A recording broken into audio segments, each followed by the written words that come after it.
Upton Sincair, The Jungle, 1906, chapters 1 through 17. Vivica Francel Romero, History, 1302, with Donovan White, September 26, 2023.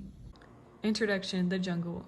The author, Upton Sincair, had the intention of reaching maybe soon-to-be immigrants or people who wanted to come into the United States for supposed pull factors, but he was trying to warn them with the family that he created in the book and to show what working conditions they would be working in and the unfairness that they would be going through. And he also wanted to bring light to the unsafeness and the unsanitary parts of the food industry and the packing industry. And he was hoping that maybe that this brought light and change in a political way or in a political sense with regulations. Upton Sincair and the Jungle. Upton Sincair is a famous novelist and had the political identity of socialism. He believed that capitalism was cruel, unfair, and corrupt. His overreaching thesis is the purpose of writing The Jungle. He wanted to expose the corruption of political figures buying votes, the unsanitary and unsafe workplaces, and the unsanitary food industry, especially the meat market. It was unfair that immigrants had come to the United States to find good paying jobs with the hopes of the American dream. However, soon newly immigrants realized that there was a sense of stillness in the hard, unsanitary working conditions they were undergoing. They worked day and night just to have a roof over their heads, or for much less. Addressing capitalism. So, as we mentioned before, Upton Sincair is for socialism, and jurists came to the United States in seeking for money and for a better job and for a better life and for the American dream. And he came across Elizbieta in chapter 5, and we could tell that she favored socialism due to the things that she was talking about and the way that she viewed renting and buying a house and interest rates and so on and so forth. And we could say that her mentality is linked to Upton Sincair's mentality because he favored socialism. And the author stressed that the willingness to work harder will not grant the American dream to immigrants. Wages were still, working was unsafe, working was unsanitary, and the author treated the form of government we had at the time with disgust and downgrading its flaws.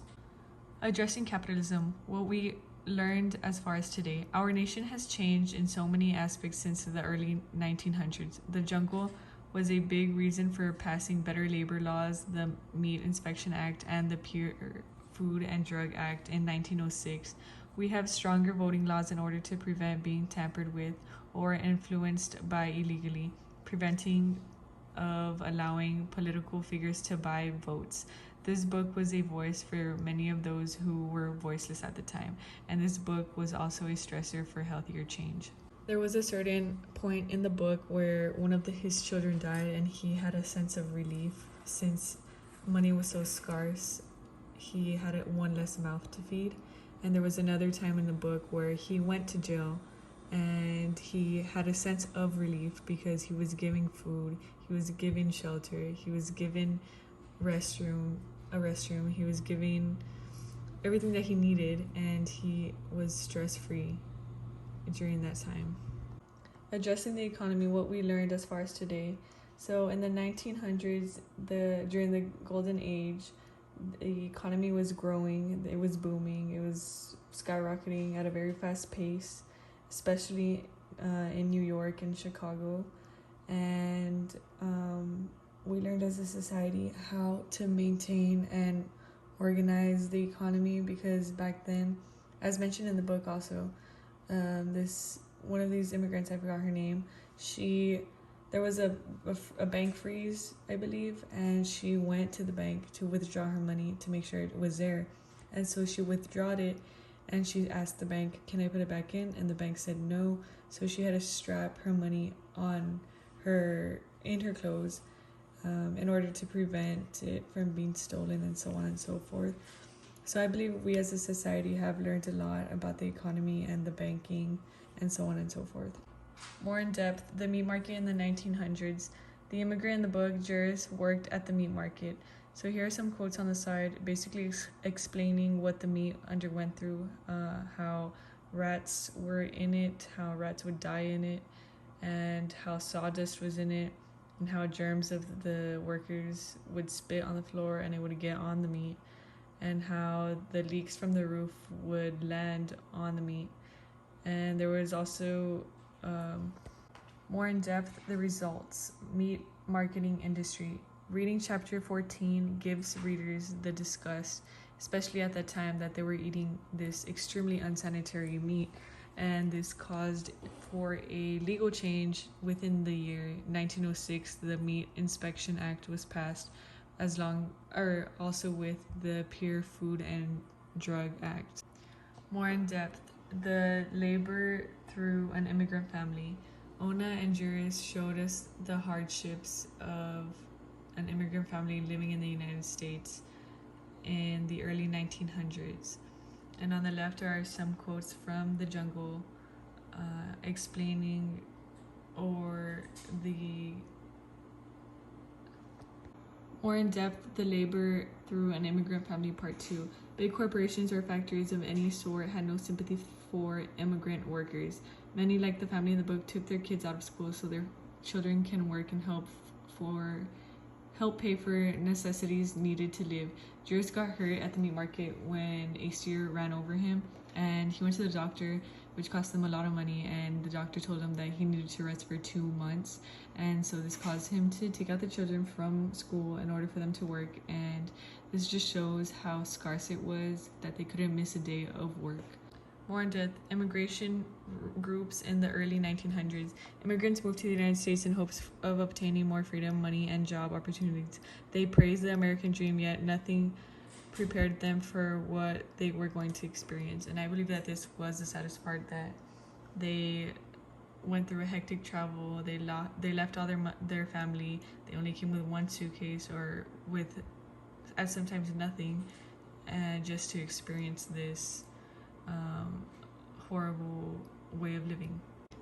More in depth, working conditions in the 1900s for immigrants.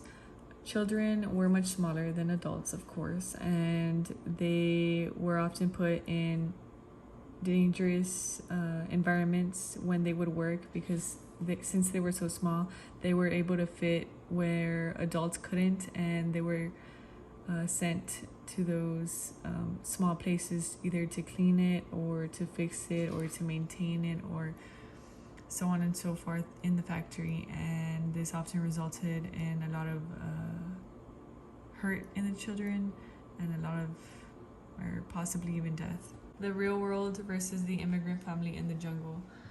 I believe that Upton Sincair did an amazing job picturing, or allowing us to picture, this family in the book with real life situations and real life scenarios that real immigrant families have to undergo and had to worry about and had to stress about and had to overcome, or maybe sometimes they didn't even overcome what they needed to.